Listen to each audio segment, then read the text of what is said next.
What is up, guys? It has been such a long time. And yeah, I'm kind of sorry for that, but life has been crazy. And in this episode, I'm just going to go over some life updates and the reason why I have not been doing podcasting in a while. Buckle up. I'm your host, Katie Gonzalez, and you're listening to What the Psychology.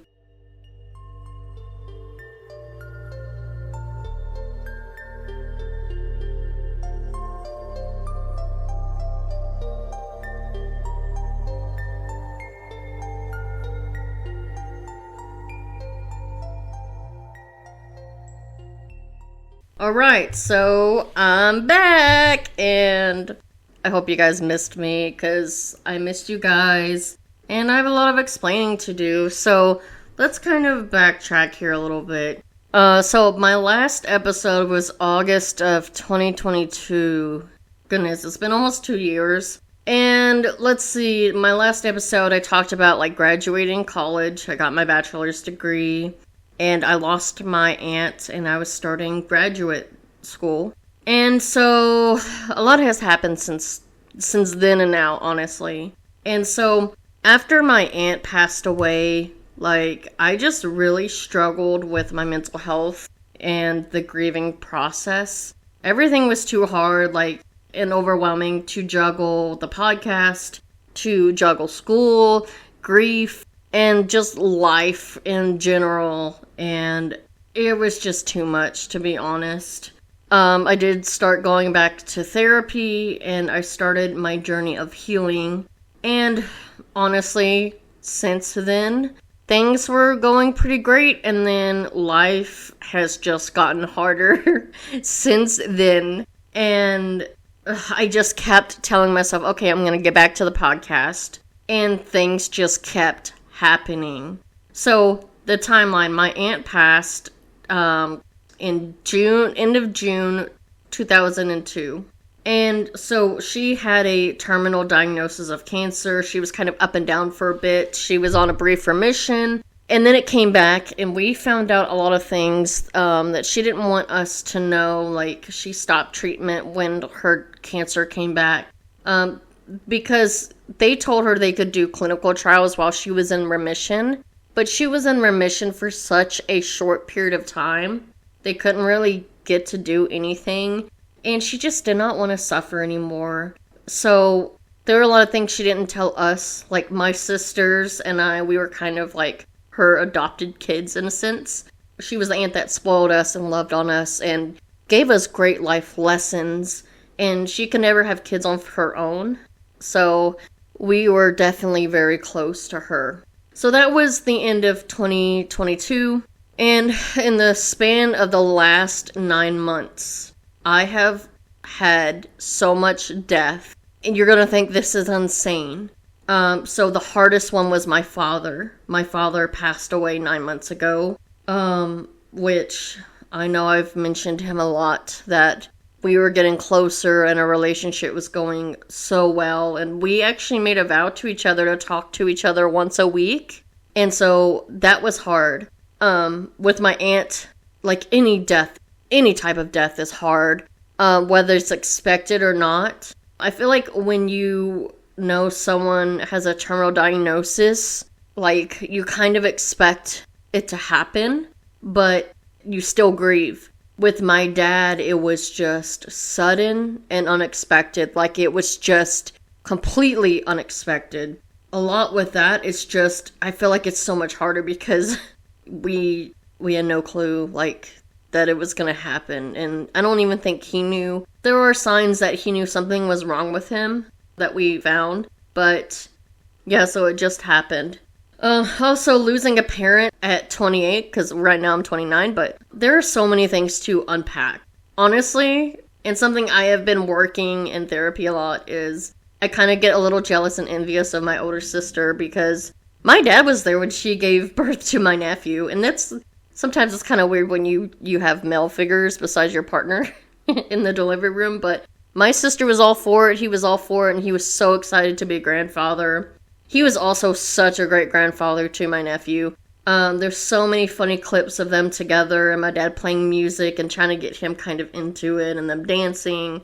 And honestly, that is never a moment that I will experience because I don't have kids yet. And that's definitely something that my husband and I, we do want to have a family one day. And so that's something really hard to cope with. And I'm trying to find ways to cope with the realities of that and the realities of life without him. And every day it gets a little easier, but some days are so bad.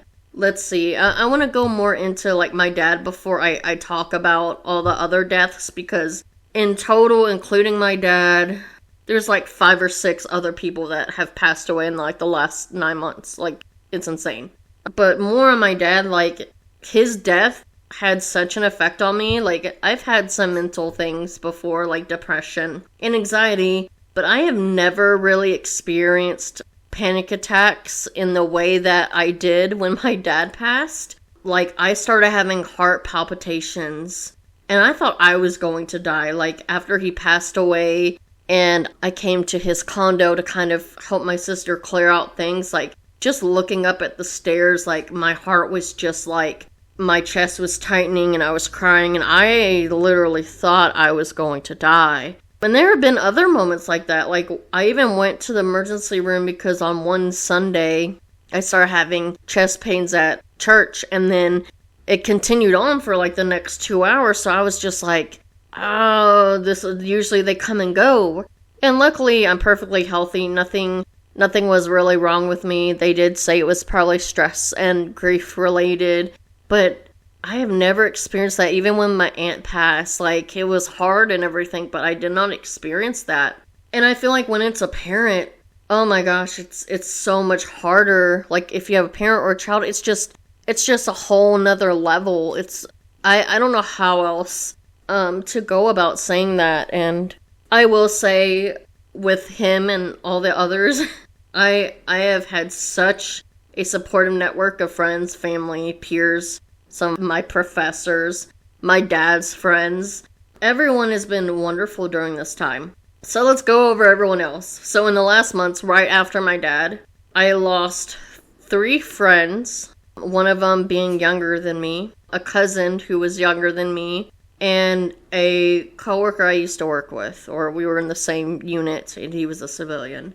And just the overall compounding of grief to include my dad, it is so hard to process. Like, to go through each person, it's so hard to grieve because it's like my dad is like the one that stands out the most. But I feel like I've been able to help other people, but it's so hard when you're like trying to like help yourself at the same time. It's almost the concept of put on your mask first before someone else, and that's what I've kind of had to do. I've had to learn to give myself a lot of grace. A lot of you know how hard I am on myself. And honestly, I have just learned a lot about myself through this process. I have learned what is important in life. Just so many lessons that death can bring. And just different ways of coping in different ways. And it's just so crazy because when my dad passed away... So my aunt... Let's go with this. My aunt passed a couple months before I started grad school. So in June, right after I graduated. So I go into the graduate semester dealing with death. And then my dad, it's crazy enough, I was actually on vacation, taking some me time. And I was in Branson, Missouri, and I was at this cute little family bed and breakfast, and I just had such a great time. And it's so weird because earlier in the day, I saw this, I can't remember their names. They're like a Celtic group. Really cool, and, you know, just, I've been trying to explore my heritage and stuff like that. And when I was in the gift shop, I saw this tumbler cup, and my dad loved travel cups because he traveled a lot when he would play music. And it said, without music, life would be flat. And, it, you know, a reference to B flat, the musical note. And I was like, oh my gosh, that is so funny. Like, I should get that for my dad. But something in my stomach was kind of telling me, no, don't waste the money. Like, you know, it's just weird. So my dad, when I got the call, I was in between semesters. I was in between I can't even think because right now we're in spring. So we were in between fall and spring semester, I think. I can't even keep my head. No, it was not this semester, it was last semester. Between summer and fall. That's what something like that. Who cares? Who knows? Yeah, I was starting a fall semester. And so it was not even a week, it was a couple days before school was starting. He died on a Thursday. School was starting on Monday. Here I am in Branson, Missouri. My college is in Nebraska, and I was having in-person classes. And my family is in Tennessee. And my dad is divorced. Like, him and my mom are divorced. He was not remarried. And so my sister and I, we are the next of kin. And so I'm like, well, I have to go to Tennessee. I can't just leave my sister hanging. And we have to figure out all his affairs and this and that. And go through his stuff and plan a funeral or whatever. And it was so hard, you guys. It's so tough. And I'm taking a lot of breaths here and kind of some breaks because it's so hard to like relive that and just the stress. And my sister and I, you know, emotions were high. We were kind of fighting a lot because some things are priority to her, some things are priority to me. We had to figure out what my dad wanted because he had no documents, no will, no nothing. And fortunately, there were some things that my sister and I and some, like my aunt's best friend knew. Like comments he had made, like when my aunt passed away. I remember specifically at her funeral him saying, I don't want this. Like, I don't want a funeral. Everyone's sad, and I know people are going to be, but I want it to be about music and fun and sharing stories and things like that. And then later on, I know her best friend was going down to visit her grave, and she asked my dad, hey, do you want to come with me? And his opinion was, she's not there. You know, like, he didn't want to be buried. It did not seem like it. He wouldn't want us to waste money, so we did end up getting him cremated. We had a celebration of life, which is kind of harder to do because traditionally you go through a funeral director and they help plan the funeral, but we knew my dad did not want that. So we had some drama with a friend of my dad's, and just a lot of craziness, and we were just trying to do the best we could for what my dad wanted, and there was just arguments of a friend of his that wanted things their way, and it was like, no, we know he said this, and we know he believed this.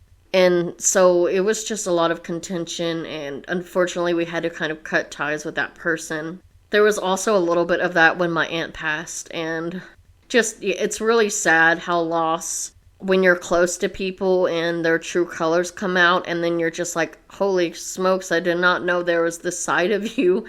And that has just been such a hard thing also when you lose people because of a loss and because of their actions, and that you have to create boundaries with people, or you have to cut it off because you've given them so many chances and they try to overstep. And, yeah, it's just a lot, and I don't really want to bash anyone, that's why I'm not saying names or anything, but it's just been crazy. So a lot of death. Not only that, like, I had 2 wonderful professors, I will say, kept me afloat.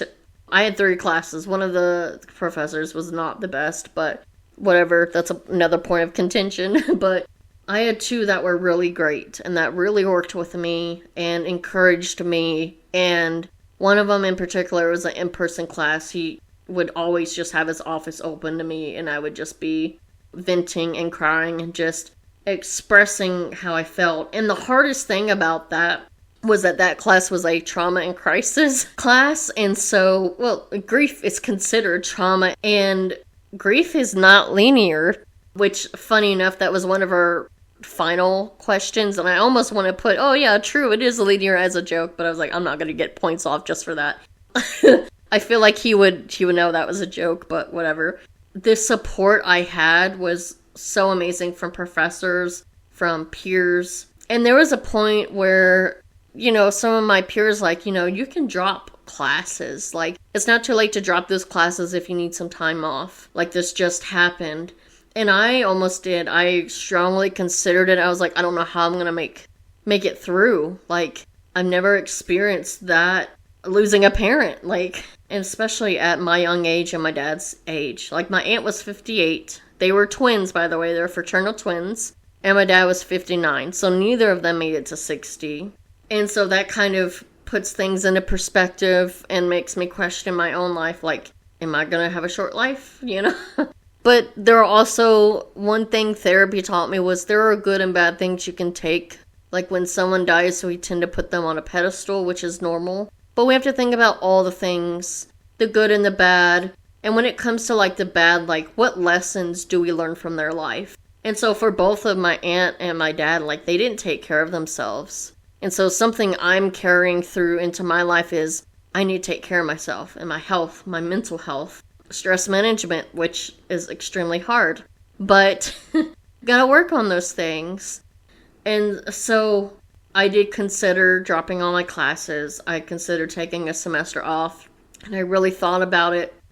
And when I thought about that, I was just like, I had a feeling, I always get like gut feelings, and people can call it whatever, intuition or God or spiritual, or maybe it's your loved one telling you, whoever, whatever. Anyway, I get those gut feelings a lot, and I like to say it's intuition, but I just got a feeling that my dad would not want that for me. Funny enough, when my aunt passed, the day of her funeral, it was so hard on my dad, and he had a show to perform, and he couldn't just back out because he's like, what other bass player is going to replace me and learn 13 songs for a live show that was being filmed? Like, it was a big deal. And he's like, Aunt Renee would not want me to not go, because she would want me to do what I love, even though I'm grieving, and that's going to get me through. And so I really came from that perspective of, how did my dad handle, when my aunt passed away? And that was one thing he really did. Like, the day of her funeral, he went and played music. And I just started thinking the pros and cons of if I stop classes or if I don't. And I came to the conclusion of my dad would want me to continue. And also, I will have in-person classes, so I will have to be forced to go and show up and have a routine. And I will be forced to be around people and to be vulnerable and to accept support. And so for me, it was like, I have to go. I have to keep pushing, because one, that's what my dad would want. And two, it would be better off for me emotionally in the grieving process versus if I would have just stayed home by myself and didn't have that support available except for once a week in therapy, when I could have social support and be on a routine and stay persistent in my program. And so I am so glad with my decision, because I really needed that to grow. One particular instance I will say in class was I had friends that were doing a presentation on bereavement and on grief. And after the presentation, my really good friend, she came up to me. She's like, I know that was so hard for you. And she gave me a hug. And it's just like moments like that when people are there for you and you just allow them to be. Also, a funny thing that my therapist told me at the time was you couldn't go wrong with being in a program where you're filled with people that have a lot of empathy and that usually understand the process of grief. Like, you're kind of in a good spot there. And it was kind of a funny thing we talked about. And I was like, you're right. So, despite all of those things, I'm still getting through.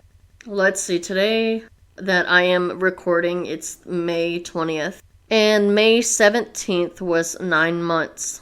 And so, he died on August 17th of 2023. And get this is crazy, and I am going to be a mess next month, because Father's Day falls on Sunday, June 16th, and then my dad's 10th month is the next day on that Monday. So I'm in for it. I don't know.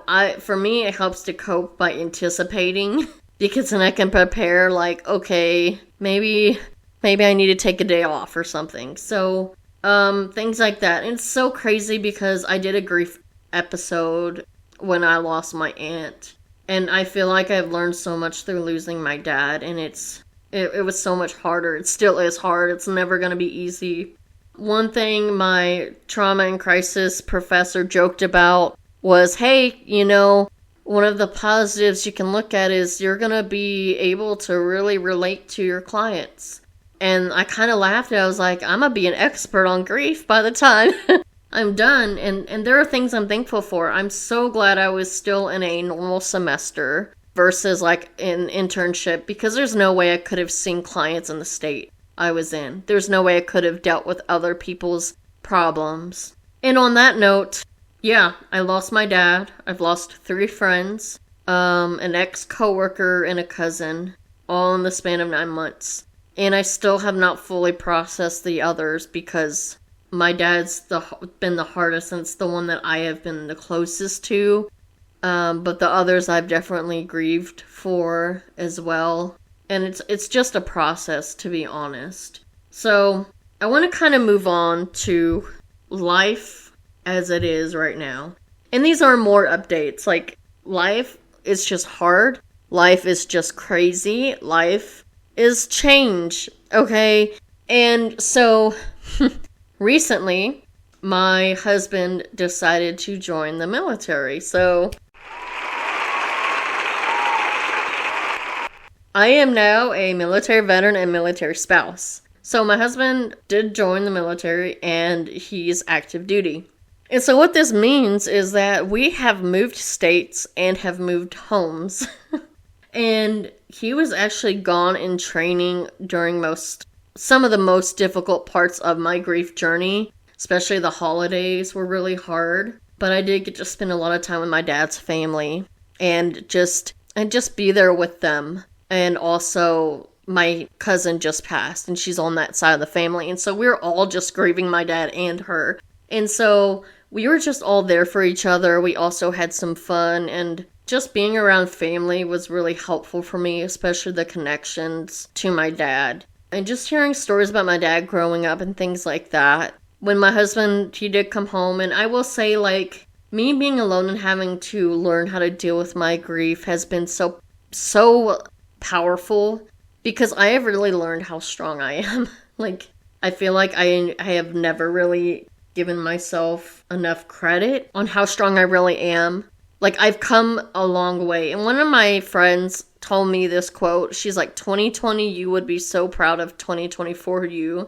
And for those that don't know, I'm pretty sure I've said it on the podcast. In 2020, I was hospitalized, and so due to like suicidal ideations, and it was really a point of time at rock bottom where I was like, oh gosh, this is serious. I have no control over my thoughts, and I just knew I needed help. Like, it was a time where I'm like, I have to work on myself. And the fact that I am able to go through this grieving process like back to back and piled on grief and be able to come out not feeling like I did in 2020 has been a lot. Are there days where I'm sometimes like, man, I wish I was with my dad, or I wish I could see him again, or my aunt? Yes, but is it the point where it's like, oh, I want to join them kind of thing? It has not been at that level, which really shows a lot of progress, and it really shows like how when you look at yourself and you look back and you're just like, oh, this journey I have been on, it's been crazy, and I have grown so much. So, more positive note here. It's crazy, because 2 years ago, when my aunt passed, I was entering my first semester of grad school. My last episode was my first year of grad school. I am now a senior. I am entering my last year of grad school. And it's a very exciting time, because even with all the hardships and the madness and everything, I have worked my butt off. I have maintained all A's, and I have a 4.0 GPA. So, really exciting. And so, for this last year, we have a few classes sprinkled in, but now it's like where we do practicum and internships. And so, this is when I am finally sitting in the other chair. I am no longer sitting in the client chair, although I might still do that, because now that I'm in a new state and still adjusting everything, I might still need to be in the client chair. But for my role in internship, I finally get to sit in the therapist chair. So it's very exciting. I start next week. I found such an amazing private practice here, and I'm really excited to start. Like, everyone is so nice. My supervisor's like super laid back and chill, and just, it feels so comfortable, and I am just really excited. I'm also a little nervous. I feel like that's normal because you kind of get that imposter syndrome of, what if I'm not good enough, or this or that, or what if I'm such a bad therapist? And honestly, I've talked to some of my peers that have already just completed their internship or their first semester practicum, and they're like, honestly, you get so nervous at first, but it's just the basic skills you've learned, and you really learn your style, and as long as you listen to your clients and you just validate them, like, you're gonna do okay. And so, deep breath. I'm gonna do fine. So, I know this has been an impromptu episode, and you guys probably thought I fell out of the face of the earth. But no, I'm still here. I do still plan on doing episodes. I'm going to try to get back into a rhythm. I don't know if I can promise weekly. We'll see. We'll see how things go. But I just wanted you guys to know that I still think about you guys. I still care about you. And that I have not forgotten about you guys. And I appreciate my listeners so much. And I really hope you understand all the craziness I've been through. And I hope that this also inspires any of you that are on a crazy life journey. Even with the hardships, we can learn some things. There are definitely some weird things that, since my dad has passed, the other day, it's so weird. Like, whenever I see cardinals, like red cardinals, like the male ones that are bright, I think of my dad. It's always been a thing. And so one day when we first got here to the town that we're now living in, we went into this restaurant and I saw this, they had a decorative red cardinal. I was like, huh, okay, you know. And then later that evening when I was taking Augie out to go potty, there was a red cardinal that was just flying around and kind of landed on the fence. And I was like, okay, kind of weird. I didn't really think much of it, but that night I had a dream about my dad. And I don't even remember the full circumstances of the dream, but I know that in the dream there were two cardinals. Like, it showed me the two cardinals I saw throughout the day, which I didn't even connect at that time. And it was like, this is a sign kind of thing. And I was like, huh, interesting. So every now and then I still get signs from my dad. Sometimes I will be in his car because we decided I would get his vehicle. And I will be putting on some rap or pop music, and my dad hated both of those genres. And then, like, I will have my phone plugged up, and it will be on Spotify, and then the next few songs will be, like, classic rock, or, like, country, or, like, bluegrass, something that he would have liked, and I'm like, really, Dad? So, kind of just funny things, and it's kind of a nice perspective to think that he is still there or giving me signs. So even with all the life stuff going on right now, I do want to do my best to continue doing the podcast and giving you guys content and information and just learn about true crime and human behavior. And I definitely want to throw in some aspects of therapy and the therapeutic process now that I myself know more about it. And I feel like it can be beneficial for those that may be on the fence about going to therapy or do not know what that looks like and what it can lead to for you. So with that, I'm your host, Katie Gonzalez, and you're listening to What the Psychology. Stay psyched, y'all!